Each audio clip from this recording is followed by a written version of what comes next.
Air is common for everybody. Life म्हणजे LIFE, बरोबर. Lifestyle for environment.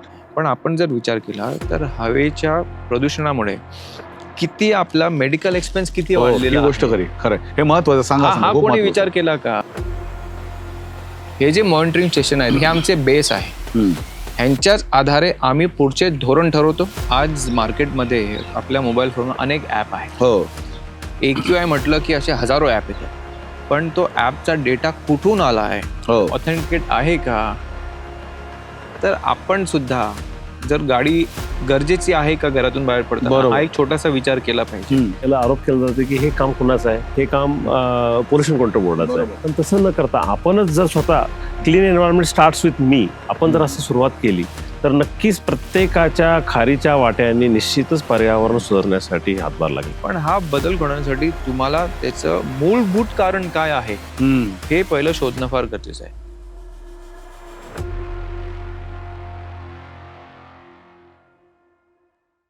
नमस्कार. मनसंवाद मध्ये नेहमीप्रमाणेच मी संजय बुसकुटे आपल्या सर्वांचं मनपूर्वक स्वागत करतो. पूर्वी काय व्हायचं माहितीये का, की पावसाळा झाल्यानंतर थंडी आली की आपण छान असे स्वेटर बाहेर निघायचे, शाली बाहेर निघायच्या, मफलर बाहेर निघायचे. पण गेल्या 4-5 वर्षामध्ये किंवा एका दशकामध्ये काहीतरी वेगळं जाणवायला लागलंय. तुम्हालाही जाणवत असेल, पण आठवण करून देतो. काय जाणवतं माहितीये का, की मुळात अशा थंडीमध्ये आल्यानंतर ना गारव्याबरोबर सगळीकडे एक अशा पद्धतीचे सर्दी आणि खोकले प्रचंड मोठ्या प्रमाणात सुरू होतात आणि लोक म्हणतात हवा बिघडली. आता हवा बिघडली म्हणजे काय झालं? जसं हवा बिघडल्यानंतर ती मोजता येते का? जसं आपण दूध 1 लिटर घेतो किंवा आपण साखर 1 किलो घेतो, असं काहीतरी बरंच काहीतरी आपण किलोमध्ये ग्रॅममध्ये मापत असतो. मग प्रश्न पडतो, ह्या बिघडलेल्या हव्याचं करायचं काय? किंवा ही हवा बिघडते म्हणजे नक्की काय होतं, ह्याच्यात काय काय असतं आणि ते आपल्याला सांगता येतं का? म्हणजे बोलता येतं का? हवेला नाही बोलता आलं तरी विकासाच्या माध्यमातून प्रगतीच्या खुणा शोधणाऱ्या विज्ञानाला हे सांगता येतं का? त्याचा उलगडा आजच्या मनसंवादमध्ये आपण करणार आहोत. अशाच पद्धतीने बोलण्यासाठी आपल्याबरोबर आहेत जे मनसंवाद म्हटल्यानंतर मनापासून बोलतात, आणि जे बोलतात ते करतात, त्यासाठी तळमळीने ध्यासाने त्यांचे सगळे प्रयत्न सुरू असतात. असं एक तरुण व्यक्तिमत्व म्हणजे अर्थातच महाराष्ट्र प्रदूषण नियंत्रण मंडळाचे माननीय अध्यक्ष सिद्धेश जगदम. आपण त्यांचं स्वागत करूया. नमस्कार बुसकुटे. आपल्या बरोबर बघा ना, आता हे महाराष्ट्र प्रदूषण नियंत्रण मंडळाचे अध्यक्ष आहेत. अध्यक्ष म्हणल्यानंतर त्यांचीच मी मुलाखत घेणार, पण त्यांनी आग्रह कसा केला माहिती का? म्हणे माझी मुलाखत फक्त एकट्याची घेऊ नका, माझ्याबरोबर जे सहकारी आहेत ना ते जे जसं काम करतात ते नाही याच्यामध्ये घ्या. सिद्धेश कदम सरांमुळे आज आपल्याबरोबर आहेत महाराष्ट्र प्रदूषण नियंत्रण मंडळाचे सहसंचालक आपल्याबरोबर आहेत सतीश पडवळजी, आणि ज्यांना टेक्निकल ॲडवायझर म्हणजे तांत्रिक सल्लागार पण महाराष्ट्र प्रदूषण नियंत्रण मंडळाचे पूर्वीचे तांत्रिक सचिव आपल्याकडे होते ते नंदकुमार गुरवजी आपल्याबरोबर आहेत. आपलं मनपूर्वक स्वागत. सर, मला वाटतं गप्पाच मारूया आपण, कारण हो, प्रश्न माझ्या उत्तरांचा हातात कार्यक्रम कॉफी आहे, गरम छान. कॉफी तुम्ही आहे. कॉफी पिताय आणि या कॉफी बरोबर मला सांगा, असा कॉफीचा आस्वाद घेताना जेव्हा तुम्हाला सकाळी तुमच्या बिल्डिंगच्या बाल्कनीमध्ये काही वेळा मजल्यावर बसून कॉफी प्यायचा आनंद घ्यायचा असेल तर सध्या तुम्ही तो टाळता तर का टाळता? ऑनेस्टली बुसकुटेची मी तर टाळत नाही. हा, जिथे मी राहतो तिकडे हवा शुद्ध आहे. वाह, क्या बात आहे. हवेची गुणवत्ता एवढी खालावलेली नाहीये की मी बाल्कनीमध्ये बसून कॉफी पिऊ शकत नाही. हम्म. पण मी ती कॉफी पितो. हा. सकाळी असो, रात्री जरी उशिरा भेटली तरी ग्रीन टी चालू असते. तर हवेची गुणवत्ता मुंबईमध्ये जशी जशी दाखवली जाते हो, तशी काय अजून ढासळली नाहीये. तर हो, माझं कॉफी चालू असतं. पण काय नाही, एकदम लोक असं खूप भयानक सांगतात की बाप रे, आता मुंबईचं काय होणार, श्वास गुदमरणार, अमुक होणार तमुक होणार. आणि प्रत्यक्ष तुम्ही जाऊन आज सगळीकडे भेटी पण दिल्यात मुंबई शहरामध्ये, आणि जसं म्हणतो ना डॉक्टरला निदान होतं तसं हे हवा प्रदूषणाचं एकक मापणारी यंत्रणा पण आहे. मग तर आपल्या कुणाला माहित नसेल फारसं, थोडंसं सांगा ना, असं मापता येते का? 100% मापता येते. बेसिकली हवेमध्ये काय असतं, हवेमध्ये वेगवेगळ्या प्रकारचे आपले कण असतात. म्हणजे जर साध्या भाषेत सांगितलं तर कण असतात. मग त्यात छोटे कण असतात, मोठे कण असतात, आणि वेगवेगळ्या प्रकारचे जे आपले केमिस्ट्रीमध्ये, म्हणजे मी हो. केमिस्ट्रीचा स्टुडंट आहे, हो मग केमिस्ट्रीमध्ये जे वेगवेगळे प्रकारचे केमिकल असतात ज्याच्याने हम्म. हवा तयार होते, हो म्हणजे हवा it is a mix of all, बरोबर. ते असतात. मग असे टेक्निकल प्रश्न बघा आज म्हणजे प्रामुख्याने मी गुरवजी आणि सतीश पडवळजींना याच्यासाठी सुद्धा घेतले. मलाच सगळ्यातलं कळतं, मी सर्वात ज्ञानी आहे अशातला भाग नाही, नाही. तुम्हाला तुम्ही सगळं अभ्यास केलेला आहे. अभ्यास आम्हाला केलेला तुम्ही 100% सांगता, आहे. वाचता तुम्ही नुसतंच फक्त. बघा वाचन आहे, हा. बघतो, अभ्यास करतो, सगळं आहे. पण शेवटी एक अनुभव जो असतो ना तो फार महत्वाचा असतो. हम्म. आज ह्या फील्डमध्ये जरी मला अनुभव, वेगळ्या प्रकारचा अनुभव आहे आज हम्म. पर्यावरणाच्या जतनाच्या फील्डमध्ये, पण शेवटी टेक्निकली जेव्हा काम करताना जो अनुभव लागतो बरोबर. आणि त्या अनुभवातून आपल्याला काय उपाययोजना करायच्या आहेत हो. तो फार महत्वाचा असतो. हम्म. म्हणून त्याच्यासाठी आज मी गुरवजी आणि पडवळजींना आग्रह केला की तुम्ही सुद्धा तुमचे अनुभव हम्म. लोकांना सांगणं फार गरजेचं आहे, की तुमच्या अनुभवातून आज गुरवजींना, मला वाटतं गुरवजी किती वर्ष झाली आपल्याला? 33 वर्ष. हो 33 वर्ष. 33 वर्ष सर्व्हिस मध्ये झाली. बरोबर मग तेव्हा काय उपाययोजना करायची गरज होती का? बरोबर. आणि आज त्यांना काय उपाययोजना कराव्या लागतायत ह्या जेव्हा जनतेसमोर जातील, म्हणजे बरोबर. आज एमपीसीबी म्हणून आपण किती लांब आलेलो आहोत. बरोबर. म्हणजे एखादा स्वतःला यंगच इमॅजिन करेन, पण एखादा यंग चेअरमॅन म्हणून जेव्हा 33 वर्षा अगोदर जेव्हा गुरवजींनी किंवा पडवळजींनी जेव्हा जॉईन केलेलं तेव्हा हा विषय नसेल. नाही बरोबर आहे. पण आता आमची ती प्रायोरिटी होते. आता झेंझीना जाळवतो नाही शिकतो. आता जनतेना जाळवतो इश्यू. पण म्हणून असे आपण जेव्हा AQI एअर क्वालिटी इंडेक्स, हो basically PM10, PM2.5, NOx, SO2 हे सगळे वेगवेगळ्या प्रकारचे गॅसेस आहेत. हो आणि PM10 PM2.5 हे कण आहेत, धुळीचे कण आहेत किंवा बरोबर. इतर कुठले कण आहेत, गॅसेस कण आहेत. तर ह्याच्या सगळ्यांचं संलग्न होऊन याचं आपण एक एअर क्वालिटी इंडेक्स मॉनिटर करतो. बरोबर. म्हणजे एखाद्या आमचे जे एअर क्वालिटी मशीन्स आहेत, मॉनिटरिंग मशीन्स आहेत, त्या मशीनमध्ये ह्या सगळ्या गॅसेसचं प्रमाण किती आहे त्या एरियामध्ये हम्म. त्याचं मोजमाप होते. त्याचं एक थ्रेशोल्ड आहे. जर तो थ्रेशोल्ड क्रॉस केला, म्हणजे आपण जर पाहत असाल की कुठे पुअर असते, कुठे सॅटिस्फॅक्टरी असते, कुठे मॉडरेट असते, कुठे अति वाईट तर अजून झालीच नाहीये. हो तर ह्या सगळ्या गोष्टी जेव्हा कुठे थ्रेशोल्ड क्रॉस जेव्हा होतो तेव्हा ते अलार्मिंग सिच्युएशन येते. म्हणून हे जी आज जी आम्ही व्हिजिट केलेली आहे, हे सगळे आज मुंबईमध्ये 4-5 ठिकाणी व्हिजिट केली, ठाण्यामध्ये व्हिजिट केली. हो हे जे मॉनिटरिंग स्टेशन आहेत हे आमचे बेस आहे. हम्म. ह्यांच्याच आधारे आम्ही पुढचे धोरण ठरवतो. ह्यांच्याच आधारे आम्ही पुढची पावलं काय असली पाहिजे ते आम्ही ठरवतो. म्हणून प्रामुख्याने हे जे आपले मॉनिटरिंग स्टेशन आहेत हे व्यवस्थित चालतायत की नाही चालतायत, हम्म. तिकडे जो काय डेटा आपल्याला मिळतोय तो ऑथेंटिकेट आहे की नाही, हो या सगळ्या गोष्टी तपासलेल्या आहेत आणि नक्कीच त्या व्यवस्थित चालतायत, चांगल्या चालतायत. आणि आता जो काही डेटा आम्हाला आजपर्यंत मिळालेला आहे हो. त्याच्यावर आम्ही पुढची पावलं आम्ही उचलू. आणि म्हणजे महत्वाचं म्हणजे तुम्ही, मला वाटतं या थंडीची चाहूल लागायच्या अगोदरच मुंबई महानगरपालिकेत या संदर्भात बैठक घेतली होती. मागच्याच गुरव महिन्यात साहेब तशा पद्धतीची बैठक पहिली झाली होती. हो, गुरव साहेब होते त्या बैठकीला, हो पडवळजी होते त्या बैठकीला, हो आपणही होतो त्या बैठकीला. हो. मुंबईमध्ये आज मुंबईचं जिओग्राफिकली आपण अशाच ठिकाणी बसलेलो आहोत हो की विंटरमध्ये वरची हवा गरम असते, ग्राउंड लेवलची हवा असते थोडी थंड असते. हम्म. म्हणून जी थंड हवा असते ती हलकी असते, बरोबर ती ऍटमॉस्फिअर मध्ये इव्हॉपरेट जाऊ शकत नाही, बरोबर. म्हणून ती ट्रॅप राहते. हो. एक साध्या भाषेत म्हणाल ती हवा ट्रॅप राहते. हो आणि मुंबईमध्ये जे व्हेइक्युलर पोल्युशन आहे, हो कन्स्ट्रक्शनचे जे पोल्युशन आहे, हे पोल्युशन त्याला एस्केप व्हायलाच जागा भेटत नाही. बरोबर. म्हणून आपण ह्या थंडीच्या सीझन मध्ये आपण म्हणतो धुकं, फॉग, पण तो स्मॉग आहे. स्मॉग आहे. तो स्मॉग आहे हम्म. जे सकाळी उठल्यानंतर आपल्याला खरंय. दिसतो, तो स्मॉग आहे. म्हणजे जे पोल्युशन जे जनरेट झालेलं आहे एक दिवस अगोदर किंवा 2, 3, 4, 6 तास अगोदर, त्याला एस्केप व्हायला जागाच भेटत नाही. हो. वरची हवा ही हेवी आहे, खरंय. गरम आहे, मधली हवा थंड आहे आणि म्हणून ती हवा तरंगत राहते. बरोबर. हे इतर सीझन मध्ये होत नाही. हम्म. पावसामध्ये ते डस्ट पार्टिकल असतात ते वाहून जातात हम्म. आणि समर मध्ये सगळीच हवा गरम असते म्हणून ती आपल्या ऍटमॉस्फिअर मध्ये एस्केप होऊन जाते. बरोबर. तर ह्या सगळ्या गोष्टी अनेक लोकांना माहिती नसतात. आणि प्रामुख्यामध्ये संजयजी जे मीडिया चॅनल आहेत, हो म्हणजे- तो खूपच गोंधळ म्हणजे आहे. मला तर खूप असं वाईट वाटतं की आपण थोडा तरी अभ्यास केला पाहिजे या अनुषंगाने.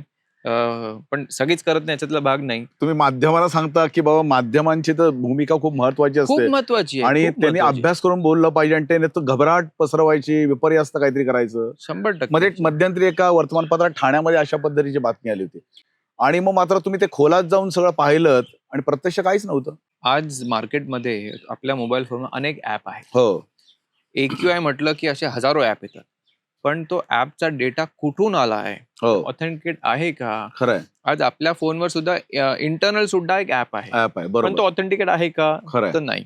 राज्य शासनाने काहीतरी नियमावली तयार केलेली आहे हम्म, ह्याच्यासाठीच की आपल्याला कुठे दिशाभूल नाही झाली पाहिजे. बरोबर. म्हणजे जर कुठे समजा कोणी जर मागच्या वर्तमानपत्रामध्ये हो. म्हटलं की अमुक अमुक काहीतरी AQI झाला हो आणि जर तो आम्ही जर गृहीत धरला असता तर अख्खी मुंबई ठाणा बंद करावी लागली असती. खरंय खरंय. शक्य आहे का ते? नाही शक्य. बरोबर आहे. म्हणून अशा वेळेला जे आमचे जे ऑथेंटिकेट हम्म, जे आम्ही MPCB आहेत किंवा इतर महानगरपालिका आहेत त्यांच्याशी विचार विमर्श करूनच त्यांनी अशा कुठल्या बातम्या केल्या पाहिजेत.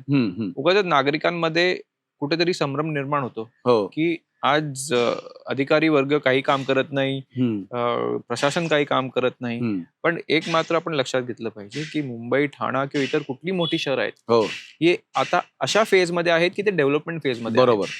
तर हे आयुष्यभर चालू राहणार आहे काय? तर हो. नाही. आयुष्यभर कोस्टल रोडचं काम सुरू राहणार आहे की नाही. नाही? आयुष्यभर ठाण्यामध्ये टनलचं काम सुरू राहणार आहे की तर नाही? तर हा एक डेव्हलपमेंट फेज आहे.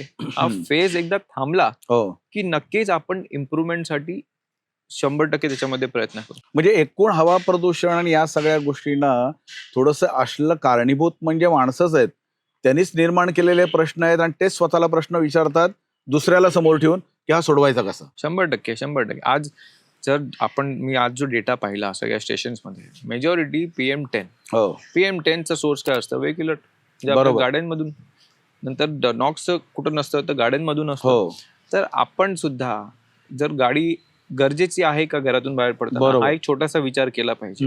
मी हे नाही म्हणत की सगळ्यांनाच पब्लिक ट्रान्सपोर्ट शक्य आहे, पण ज्यांना ज्यांना शक्य आहे हो त्यांनी ते युज करावं. आपल्याकडे अजूनही तो कॉन्सेप्ट नाहीये कारपुलिंगचा. कारपुलिंगचा अजून बरोबर ना नाहीये. गुरुजी? कारपुलिंगचा अजूनही हो, कॉन्सेप्ट नाही बरोबर आहे.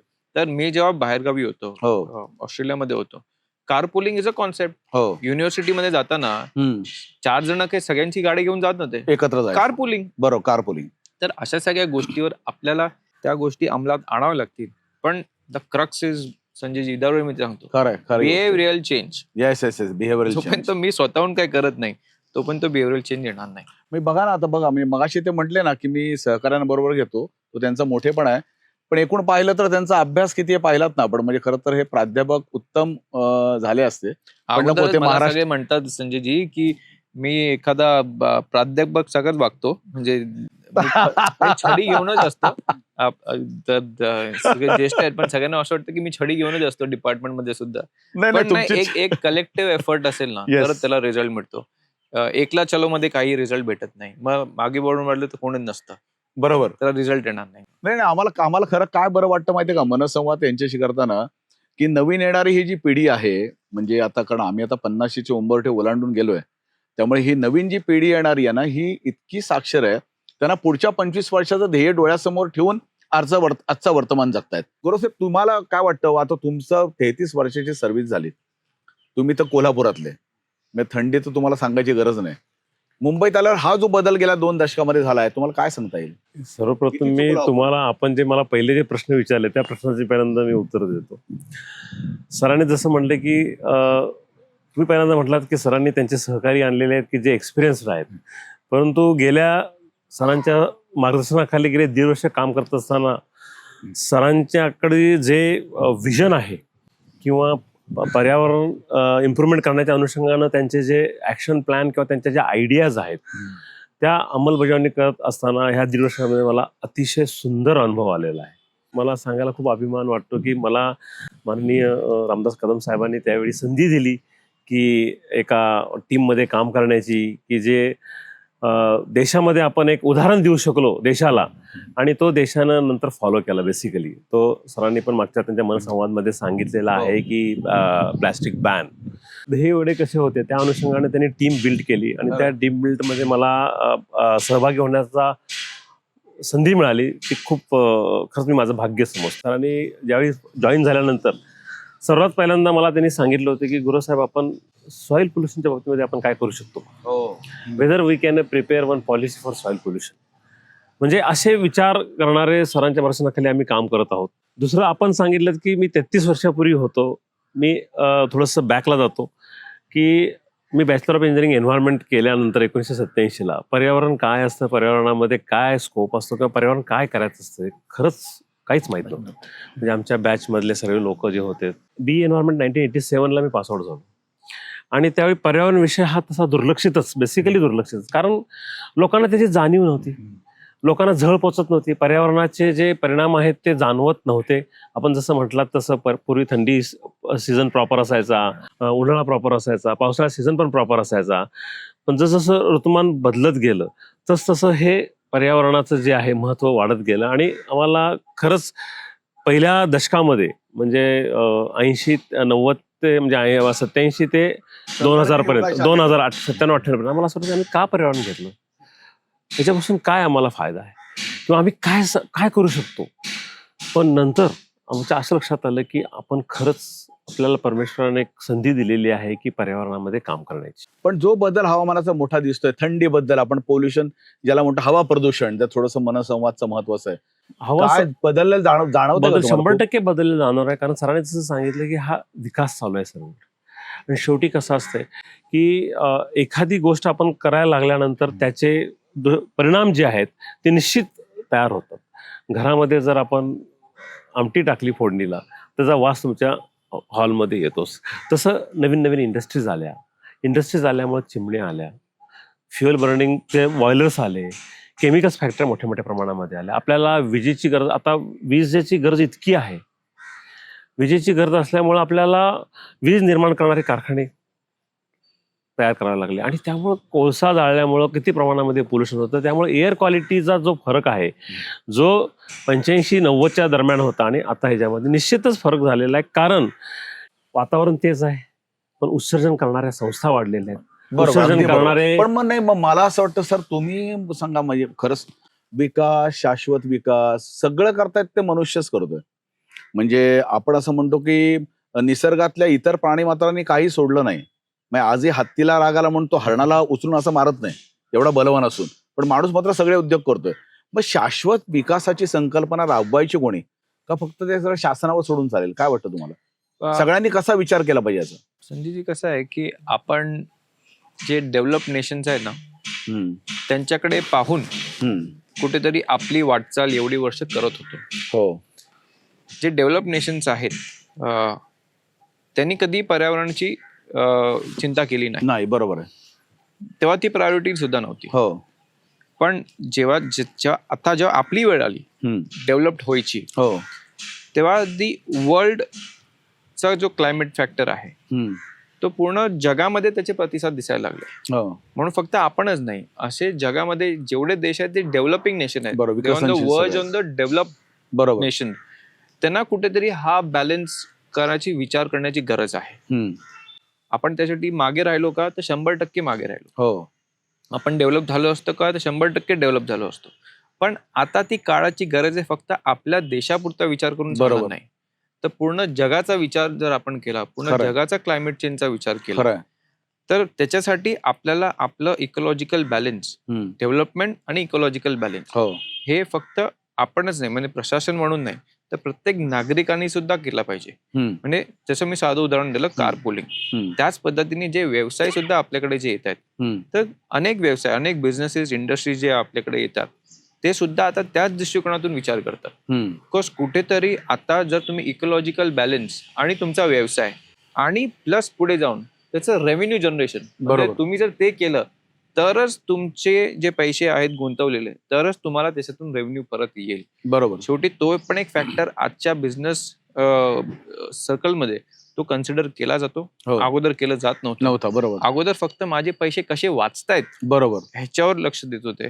पण वर्ल्ड बिझनेस फोरम मध्ये हा सुद्धा एक फार मोठा फॅक्टर आहे. म्हणून जसं आपण म्हणाल की तो फक्त प्रशासनाने विचार करा तर नाही, प्रत्येक नागरिकांनी तो विचार केला पाहिजे. प्रत्येक बिझनेस हाऊसेसने तो विचार केला पाहिजे आणि ते करतायत, बऱ्यापैकी करतायत.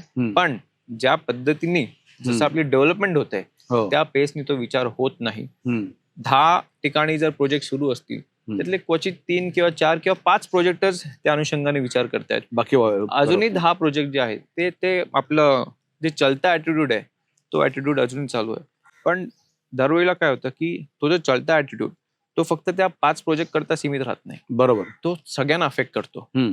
म्हणून तो इनडिरेक्टली नाही तर डायरेक्टली तो पूर्ण जगाला अफेक्ट करतो. खरंय. तर हा विचार म्हणजे छोटा आहे की मोठा आहे मला माहित नाही, हम्म. पण हा विचार सगळ्यांनी केला पाहिजे. आणि तुम्ही आज महत्वाचा मुद्दा मांडला जो खरंच खूप महत्वाचा होता, की लोक प्रश्न मांडून सोडून देतात किंवा हवा मोजण्याची जी पद्धत आहे किंवा इंडेक्स फक्त आज नुसता पाहिला नाहीत, तर तुम्ही सगळ्यांना असं सांगितलं की नाही बाबा ह्याचे सोर्स काय ते शोधा. आणि खूप महत्वाची गोष्ट आहे म्हणजे याला काय आहे मुळात हा प्रश्न निर्माण का होतो असा विचार आतापर्यंत कोणी केला नव्हता. फक्त ते सांगत होते हवेचं इंडेक्स एक्यूआय एवढा आहे, 300 जाईल 350 जाईल, आपल्याकडे तेवढा गेला नाहीये. पण हे महत्वाचं आहे म्हणजे असे शोधण्याची गरज वाटते का? संजयजी, आपण याचं उत्तम उदाहरण पाहिलं, तुम्ही चायनाकडे पाहिजे. हो खरंय. चायनाचं ऑलिम्पिक्स आपण सगळ्यांनी पाहिलं. होय. काय परिस्थिती होती तिकडे, बरोबर. गुरुजी, काय परिस्थिती हो होती. बरोबर. आता ते काय सिच्युएशन आहे. तर चायनासारखा देश जिकडे इंडस्ट्री मोठ्या प्रमाणात आहे, हो, most populated country in the world, त्याने ते जर असा बदल आणू शकतात, बरोबर, तर आपण तर मुंबई त्याच्या अनुषंगाने काहीच खूप नाही, छोटी आहे, खूप छोटी आहे. बरोबर. दिल्ली त्या अनुषंगाने खूप छोटी आहे. बरोबर. तर पण हा बदल घडवण्यासाठी तुम्हाला त्याचं मूलभूत कारण काय आहे हे पहिलं शोधणं फार गरजेचं आहे. म्हणजे बरोबर. साधं आपण डॉक्टरकडे जातो, डायग्नोसिस करतो, बरोबर. आपण ब्लड टेस्ट करतो, सिटी स्कॅन करतो, पेट स्कॅन करतो, कशासाठी? बरोबर. मूलभूत कारण आपण आजारी का पडलो त्याच्यासाठी. म्हणून एक स्ट्रॅटेजिक अप्रोच ठेवून जर कुठलंही काम केलं तर तुम्हाला रिझल्ट भेटेल, नाही तर रिझल्ट भेटणार नाही. म्हणजे जसं मॅरेथॉन मागच्या वर्षी होते, तुम्ही पहिल्यांदा म्हटलं की नाही आपल्या गाड्या लावा आणि तिथल्या हवेची एअर क्वालिटी पहिली तपासा. म्हणजे हे अगोदर करणं आणि त्याच्यावर उपाय शोधणं हे फार कमी वेळा होतं. नाही तर प्रश्न मांडले जातात, निर्माण होतात आणि मग सोडवण्यासाठी भाऊ गर्दी करतात, ते काहीच सुटत नाही. Correct correct correct 100%. पण या सगळ्या गोष्टींचा विचार केला तर पडवळ साहेब तुमच्यावर आता मोठी जबाबदारी आहे, कारण त्या विभागाचे तुम्ही प्रमुख अभियंता आहात. तुम्हाला काय वाटतं हा चॅलेंज आपण स्वीकारू शकतो, यावर उपाययोजना करू शकतो, किंवा भविष्यामध्ये आपल्याला अजून मोठ्या प्रसंगांना काही सामोरं जावं लागेल? निश्चितच आपण करू शकतो. तसा महाराष्ट्र आपला भारतात बघायला गेलं तर फार प्रगतशील म्हणजे सगळ्यांच्या पुढे असतो, की महाराष्ट्र सर पूर्ण भारताच्या इतर राज्यांना दिशादर्शक ठरतो. तर आता जर पाहायला गेलं तर आपण जे रूल केलेले आहेत, रिस्ट्रिक्शन, सगळ्यात पहिले रिस्ट्रिक्शन, पोल्युशन सोर्स शोधून आपण जे आता रिस्ट्रिक्शन सुरू केले, की जसं की मुंबईमध्ये जर आपण पाहायला गेलं तर बांधकाम, आरएमसी प्लॅन यांच्यासाठी आपण एक आयडियल टूल किट तयार केलं. 28 केलं. आरएमसी साठी आपण त्यांना वेगळ्या गाईडलाईन्स दिल्या की तुमचा प्लॅन पूर्ण बंद असला पाहिजे. हा इथं कुठल्या राज्यात तो नियम नाही. आता बांधकाम करताना किंवा एक्सकॅव्हेशन करताना त्यासाठी जे चायना किंवा फर्स्ट क्लास कंट्रीमध्ये क्लोज लूपमध्ये जे बांधकाम पाडतात किंवा एक्सकॅव्हेशन करतात त्या पद्धतीचं पण आता हळूहळू रिस्ट्रिक्शन म्हणजे कंपल्शन करणं आपल्याला गरजेचं आहे. बरोबर. की या जेणेकरून गोष्टीची आपण उपाययोजना करून ते ते प्रश्न आपण सोडवू शकू आपण. बरं, यात महत्वाचं असं तुम्ही मला वाटतं केलेलं काम म्हणजे आरएमसी पॉलिसी. म्हणजे बऱ्याच वेळा असं होतं त्या पॉलिसी ड्राफ्ट मध्ये राहतात, त्या 5-6 वर्षांनी लागू होतात. तुम्ही ती फक्त मुंबई शहरापुरती नाही केलीत, तर ते रेटून परत अख्ख्या राज्यासाठी लागू करा म्हणलात. कसं आहे संजयजी, की अगोदर आम्ही एक थोडी टेस्ट करून बघितली. हो खरंय. हा, आपल्याला शेवटी काय आहे की ठोकशाही चालत नाही. बरोबर. सगळ्यांना सोबत घेऊन काम केलं तरच तो रिझल्ट भेटणार. म्हणून आम्ही एक छोटीशी टेस्ट करून बघितली की मुंबई पुरतं आपण बरोबर ही पॉलिसी अंमलात आणूया, आणि सगळ्यांनी ती एक्सेप्ट केली. म्हणून मग आम्ही ठरवली आता जर मुंबईमध्ये मेजॉरिटी जर एक्सेप्ट केली म्हणजे MMR मध्ये, तर आपण पुन्हा राज्यामध्ये ती लागू करूया. आणि ते लागू केल्यानंतर सगळ्यांनी एक्सेप्ट केलेली आहे आणि त्यांनी 100% आज तो फरक दिसणार नाही, पण पुढच्या काही वर्षामध्ये तो फरक दिसेल. आजही आमच्या सगळ्यांच्या डॅशबोर्डवर मेजॉरिटी कंप्लेंट हे आरएमसी प्लांटचे येतात. बरोबर. संजयजी, मी तुम्हाला एक सांगू शकतो की सरांनी आता आरएमसी पॉलिसी बाबत जे बोलले, ते आरएमसी पॉलिसी करत असताना आम्ही फक्त रेग्युलेटर आहोत म्हणून आमच्या बाजूनच विचार करता आम्ही पॉलिसी तयार न करता स्टेक होल्डरची बऱ्याच वेळा कन्सल्टेशन्स केलेले आहेत. कन्सल्टेशन्स घेऊन त्यांचे व्ह्यूज घेऊन त्या अनुषंगानं आम्ही ही पॉलिसी तयार केलेली. तेच म्हणतो, ज्यांच्यावर बंधन आणायची त्यांनाच हे बोलवत होते आणि त्यांच्याशी चर्चा करून कन्सल्टेशन मान्य केलं. म्हणजे फारच कसं करायला पाहिजे का? तुम्हाला आले का तक्रारी गुणाच्या, काय कशाला बंधन लागतं बरं? काय सुरुवातीला त्यांना विरोध केला त्यांनी, पण त्यानंतर नंतर कळलं की आपल्याला जर लॉंग टाइम बिझनेस करायचे असतील ते करणं गरजेचंच आहे. हा, लोकांच्या शिव्या खाण्यापेक्षा बाबा तुम्ही असं चालवलं. दुसरी गोष्ट कशी आहे की त्यांना एक पटवून देणं फार गरजेचं आहे. एखादा आरएमसी मालक तो जरी प्लांटवर बसत नसेल, तो जरी त्याच्या ऑफिसमध्ये बसत असेल, बरोबर, पण त्याच्यातून जे पोल्युशन होतं ते त्याच्या घरपर्यंत पोहोचेल नाही पोहोचेल ह्याची दक्षता म्हणजे त्याची खात्री तोही घेऊ शकत नाही. बरोबर. Air is common for everybody. बरोबर. माझी फॅक्टरी जर एखाद्या दुसऱ्या राज्यामध्ये आहे तर नॉट नेसेसरी मी असं गृहीत धरून चालणार नाही की त्या राज्याची हवा फक्त त्या राज्यापुरत्या सीमित आहे. बरोबर. It travels. Air is travels. Common for everybody. हो, खरंय खरंय. हे जे आपण सगळ्यांना ते पटवून देणं फार गरजेचं आहे की जी हवा मी ही घेतो हा, तीच हवा आपण सगळे त्याच हवेमध्ये त्याच आहोत. हवेमध्ये होत. होय, म्हणून हे जेव्हा आपण सगळ्यांना सांगतो अरे हा मी जर पल्यूट केलं बरोबर, तर आज ना उद्या मला सुद्धा त्याचा त्रास होणार आहे किंवा माझ्या पुढच्या पिढीला तो त्रास होणार आहे. खरंय. आणि कुठेतरी जो तो एक गणित येतं की नाही खूप महाग आहे हे आहे.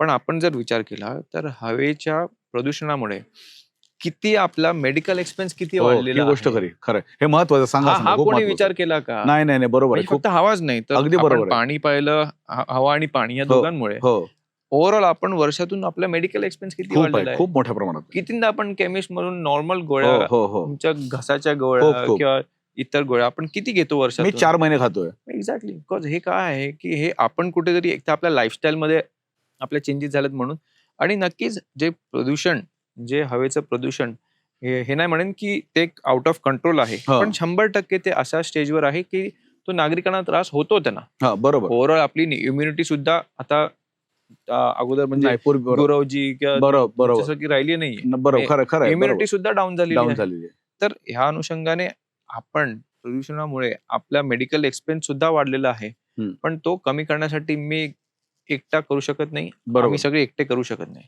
जोपर्यंत नागरिकांचा सपोर्ट भेटत नाही खरं आहे. तोपर्यंत ते शक्य होणार नाही. म्हणजे नागरिकांचा सहभाग खूप महत्वाचा आहे. 100%. गुरु साहेब, पण नागरिकांनी भाग घ्यायला पाहिजे ना, लोकांना सांगायला नागरिकांनी लागतं. भाग घेणं अत्यंत आवश्यक आहे. कारण का आता आपल्याला माहिती आहे लाईफ म्हणजे LIFE, बरोबर. Lifestyle for environment. म्हणजे जो पण आपण मिशन पर्यावरणपूरक जीवनशैली आपण आत्मसात करत नाही. कारण काय होतं बऱ्याच वेळा असं आरोप केला जातं की हे काम कोणाचं आहे? हे काम महानगरपालिकेचं आहे. हे काम कोणाचं आहे? हे काम पोल्युशन कंट्रोल बोर्डाचं आहे. बरोबर. हे काम कोणाचं आहे? बाबा अमुक डिपार्टमेंटचं आहे. पण तसं न करता आपणच जर स्वतः clean environment starts with me आपण जर असं सुरुवात केली तर नक्कीच प्रत्येकाच्या खारीच्या वाट्याने निश्चितच पर्यावरण सुधारण्यासाठी हातभार लागेल. कारण बराच बघा प्लास्टिक नोटिफिकेशन केलं, प्रत्येकाने जर ठरवलं की बाबा मी प्लास्टिक कॅरी बॅग घेणार नाही, ठरवलं तर 100% शक्य आहे.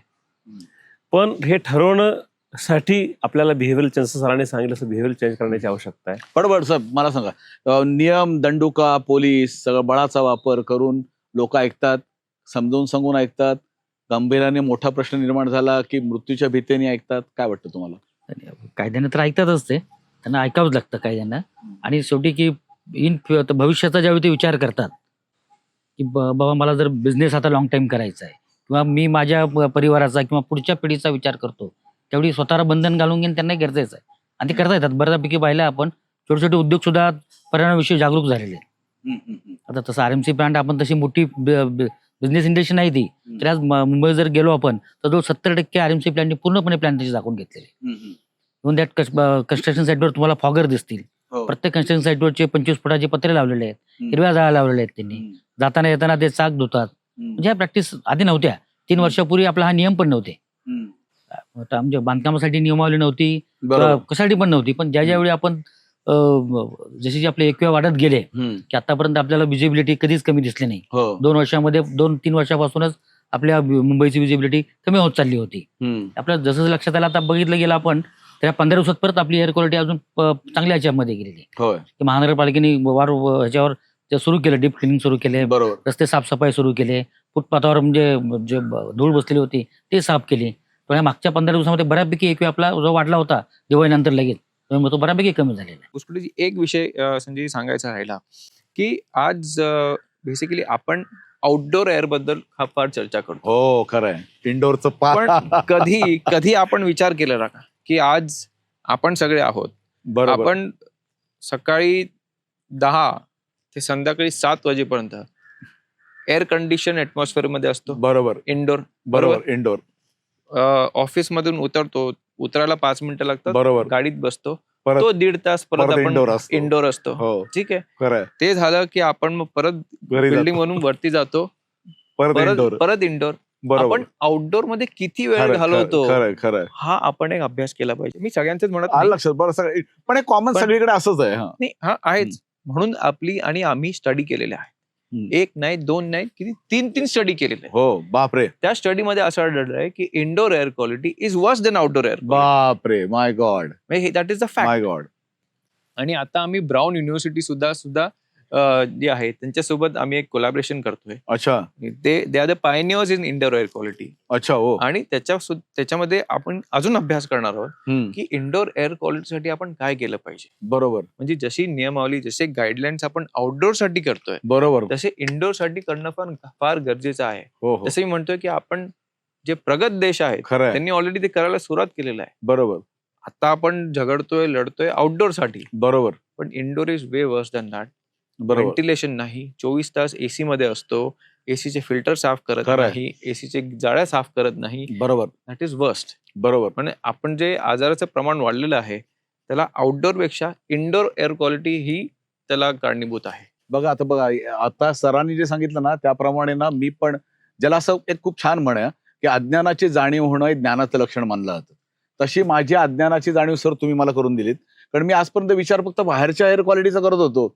माझ्या घरामध्ये असल्यानंतर ती एअर क्वालिटी काय याचा कधी विचारच केला नाही मी. रात्रभर आपण त्यातच झोपतो. म्हणजे बुसकुडीजी साधं अजून एक उदाहरण देतो. आपण घरामध्ये जे फ्लोरिंग साफ करायला जे तुम्ही केमिकल युज करता हो त्याच्यातून जे फ्यूम जनरेट होतात बापरे हो तेही हार्मफुल असतात. खरंय मोर हार्मफुल देन तुमच्या कन्स्ट्रक्शनची धूळ. बरोबर बरोबर हो खरंय म्हणजे ते कार्सोजेनिक आहेत होय तर ते मोर हार्मफुल आहेत. बरोबर म्हणजे बऱ्याचशा अशा गोष्टी आहेत. म्हणून ह्यातून काही माध्यम असे झालेले आहेत ना की आम्हाला ह्या सगळ्या आता सांगावं लागतं. खरंय नाहीतर ह्या फार टेक्निकल गोष्टी आहेत. नाही पण ह्याच मनसंवादचा उद्देशच तो आहे की या सगळ्या गोष्टी हे फार माहित नसतं. मलाही नव्हतं माहिती. आम्ही बोलतो खूप पण मलाही काही माहित नव्हतं असतं. आता घरी बघायला गेल्यानंतर लक्षात येईल बाबा ती बाई पुसत असताना बाप यातल्या फ्युम्स आपल्या शरीरात जाणार. ठीक आहे टाळता येणार नाहीत पण तरी देखील हा प्रश्न सगळा असला ना सर तरी आपल्याकडच्या माध्यमांची भूमिका म्हणजे कुणावर टीका न करता ही कायम फक्त बातमी आणि रंजित बातमी देण्याकडे अजूनपर्यंत आहे. तर ती लोकशिक्षित आणि जबाबदारीचं भान ठेवून किमान लोकांमध्ये घबराट उडणार नाही हवा प्रदूषणासारख्या ठिकाणी या संदर्भामध्ये काय भूमिका घ्यायला पाहिजे असं आपल्याला वाटतं. म्हणजे मला असं वाटतं की 33 वर्ष इकडे आहेत हो. आणि 25 वर्ष तिकडे आहेत. तर कसं आहे की हे माध्यमांना ह्याचं सिरियसनेस कधीपासून आलेलं आहे. माध्यमांचं सुद्धा विचार करण्याची श्रेणी कधीपासून बदललेली आहे, कशी डेव्हलप झालेली. त्यामुळे गुरुजी आपल्याला जास्त सांगू शकतील. बघा, मी माध्यमांची तुमच्या मागच्या 10 वर्ष सांगू शकेन. हो पण तेव्हा ही प्रायोरिटी नव्हती आता एअर क्वालिटी नव्हतीच. एअर क्वालिटी जसं सतीशजी म्हणाले हे मागच्या 3 वर्षाची, 3-4 वर्षाची. 4 वर्षाची म्हणजे कोविड नंतर मला वाटतं हो जास्त बरं आहे. कोविड नंतर त्याच्या अगोदर जास्त. काहीच नव्हतं. गुरुसाहेब काय माध्यमांनी कसं कारण Actually, खूप ना जबाबदारी सरांनी जसं अर्थात कोविडचं आवश्यक. उदाहरण गेलं, कोविडमध्ये लोकांना एअर क्वालिटी कळाली. हो कळाली एअर क्वालिटी काय असते हे Correct. बेसिकली कोविडमुळे लोकांच्या निदर्शनास झाली. मग नंतर कोविड नंतर एअर क्वालिटी बद्दल चर्चा व्हायला सुरुवात झाली. पण काय आणि करू? नंतर- माध्यमांनी काय सांग कसं हा? माध्यमांनी भूमिका कशी ठेवली पाहिजे अशा माध्यमांनी प्रश्नामध्ये? भूमिका ऍक्च्युली अतिरंजित न करता हम्म. फॅक्च्युअल पोझिशन्स वरती आधारित असावी. आणि सर्वात महत्त्वाचं म्हणजे ज्या खात्याविषयी आपण ज्या विभागाविषयी आपण माहिती देत आहोत त्या विभागाची खातरजमा केल्यानंतर जर माहिती किंवा बातमी प्रसिद्ध झाली तर जनमानसामध्ये जो वेगळ्या प्रकारचा फोबिया तयार होतो किंवा घबराट तयार होते ती नाही होणार. पडवळ साहेब इतर ठिकाणचे कुठले ऍप वगैरे आहेत, त्याच्यावर न जाता माध्यमांनी कोणत्या ऍप वरूनच तो खरा डेटा घ्यावा असं काय आहे का आपल्याकडे? सेंट्रल पोल्युशन कंट्रोल बोर्डाने एक समीर ॲप डेव्हलप केलेलं आहे. बरं. त्यामध्ये भारतातल्या सगळ्या शहरांची हवा गुणवत्ता त्याच्यावर तुम्हाला दिसते, एका क्लिकवर दिसते. हा तर ती मग ते गुणवत्ता संपूर्ण भारतातली सगळी पूर्ण भारतातली. तुम्ही आता त्यात मुंबई टाकले की मुंबईचे तुम्हाला जेवढे आमच्या 19 स्टेशन आहेत महाराष्ट्र पोलीसची त्याची दिसेल, IIT दिसेल, मुंबई महानगरपालिकेची दिसतील. आणि तो जो EQI काढलेला असतो हा सायंटिफिकली काढलेला असतो. EQI म्हणजे त्या दिवसातले जे प्रमोटिंग जे घटक असतात त्या घटकांचा ॲव्हरेज 3 घटक पकडून जो मॅक्झिमम असेल ती त्यात कन्सिडर करून तुझा तो EQI काढला जातो. म्हणजे ते कुणालाही पाहता येतो ना कोणालाही समीर? पाहता येतो. हा म्हणजे आता जर का आपल्याला EQI आपल्या शहराचा गावाचा आता पाहायचा असेल तर EQI पाहण्यासाठी समीर ऍप जो केंद्रीय प्रदूषण नियंत्रण मंडळ म्हणजे CPCB त्याच्यावरून समीर ऍपवरून आपण ती माहिती घेऊ शकता आणि तीच फक्त ऑथेंटिकेटेड माहिती आहे. मनसंवाद मध्ये जाता आता काय थोडंसं सांगता येईल कारण काय माहितीये तुम्ही इतकं काय बरंच काही करताय तर आपण सिरीज मध्ये तुमच्याशी बोलत राहू कारण खूप काही करणार आहेत, खूप काही सुरू आहे पण सगळंच एकदम सांगणार नाही नाहीतर मग मजा जाईल ना निघून त्याची. काय वाटतं थोडंसं सांगताना स्वल्पविराम देण्याबद्दल काय सांगाल? ह्याच्यामध्ये एक शेवटचं मी ऍड करेन की पुढच्या आपल्या विंटर सीझनच्या अगोदर आपण एक फोरकास्टिंग मॉडेल आणतोय. हो मग त्या अनुषंगाने पुढच्या आठवड्याभर हवाची गुणवत्ता कशी असेल हा, हे आम्ही अगोदरच फोरकास्ट करू क्या शकतो. बात आहे, क्या बात म्हणजे आहे. आपण कंट्रोल मेजर्स हे हो. आपण एक आठवड्यापासूनच आपण त्याची तयारीला लागू. हो. अशा अनुषंगाने एमपीसीबी म्हणून आम्ही त्याच्यावर काम ऑलरेडी सुरू आहे. हा. तर पुढच्या ज्या आपली ऋतू होईल त्याच्या हो. अगोदर हे मॉडेल लाईव्ह होईल. हो. आणि हा काय आपण जे आपण म्हणतो की कंट्रोल मेजर्स किंवा ज्या काही उपाययोजना करतो त्या आफ्टर थॉट असतात. बरोबर, आफ्टर थॉट असतं. आम्ही अगोदरच त्याची उपाययोजना करून ठेवू. पण जसं सतीशजी म्हणाले की समीर ऍप, हम्म. तर माध्यम, नागरिक या सगळ्यांनी त्या समीर ऍपचाच जास्तीत जास्त त्याच्यावर हम्म. उपयोग करावा. तोच डेटा ऑथेंटिकेट आहे आणि त्याच्यामध्ये जेव्हा जेव्हा आम्हाला आढळतं, आम्ही सुद्धा हो. तोच फॉलो करतो. बरोबर. जेव्हा जेव्हा आम्हाला आढळतं की AQI लेवल ही डिटोरेट झाली आहे, हम्म. त्याच्यावर मग आम्ही कंट्रोल मेजर्स करतो. आणि जसं गुरुजी म्हणाले की मागच्या एवढ्या वर्षामध्ये AQI बद्दल कोणी चर्चाही करत नव्हतं. हम्म. कारण कोविड नंतर मला वाटतं की सगळ्यांची इम्युनिटी सुद्धा कुठेतरी अफेक्ट झाली आहे खरं आहे. आणि इट अफेक्ट द लंग्स. या air also affect the lungs. म्हणून त्या अनुषंगाने नागरिकांनी सुद्धा सतर्क राहण्याची गरज आहे. एअर क्वालिटी संदर्भात नक्कीच सतर्क राहिलं पाहिजे. पण आपण आपल्या स्तरावर पण काही गोष्टी करू शकतो का याचा सुद्धा त्यांनी विचार केला पाहिजे. साधं उदाहरण आहे की आपण जास्तीत जास्त झाडं लावा. हो, खरं आहे. Start planting. येस. कुठलाही ऋतू असू द्या, काही असू द्या, तुम्हाला जेवढे झेपतील तेवढे तुम्ही झाडं लावा. तिथे जागा भेटेल तेवढी झाडं लावा. शेवटी that is the only air filter in the world which is successful, authenticated आणि त्याला कुठलाही पर्याय नाहीये. खरं. म्हणून जेवढी शक्य होईल तेवढी प्रत्येक नागरिकांनी झाडं लावायची. बघा, आजच्या मनसंवादला स्वल्पविराम घेण्या अगोदर आपण सरांनी जे सांगितलं ना त्या पद्धतीने की जेवढी शक्य होतील तेवढी झाडं लावा. आणि जसं आता पाऊस किती मोठ्या प्रमाणात पडेल हे तुम्हाला समजणार आहे, तसंच आता हवेचं प्रदूषण कसं बिघडेल याचं देखील फोरकास्टिंग होणार आहे. आणि ती मोठी ऐतिहासिक गोष्ट सरांनी सांगितली, पुढच्या भविष्यासाठी मोठी ऐतिहासिक गोष्ट ठरेल. कारण हे जे नाविन्य शोधण्याचं काम असतं ना, ही तरुण पिढीच करू शकते आणि त्याकरता ध्यास हवा मनापासून काम करण्याचा. आणि तो आज सरांकडे आहे. सिद्धेशजी, आपण या ठिकाणी सर आलात, मनमोकळे संवाद साधलेत आणि तुमचे दोन्ही साथीदार नंदकुमार गुरवजी, सतीश पडवळजी, आपणही यामध्ये संवाद घेतला त्याबद्दल आपल्या सगळ्यांचे मनपूर्वक आभार व्यक्त करतो. पुन्हा नक्की भेटणार आहोत मनसंवादमध्ये पुढच्या नवीन गोष्टीसह. काय वेगळं करतोय, वेगळी वाट करतोय त्यासाठी. तोपर्यंत आपल्याला मनपूर्वक शुभेच्छा. आपणही प्रदूषण होणार नाही याची काळजी घ्या. धन्यवाद.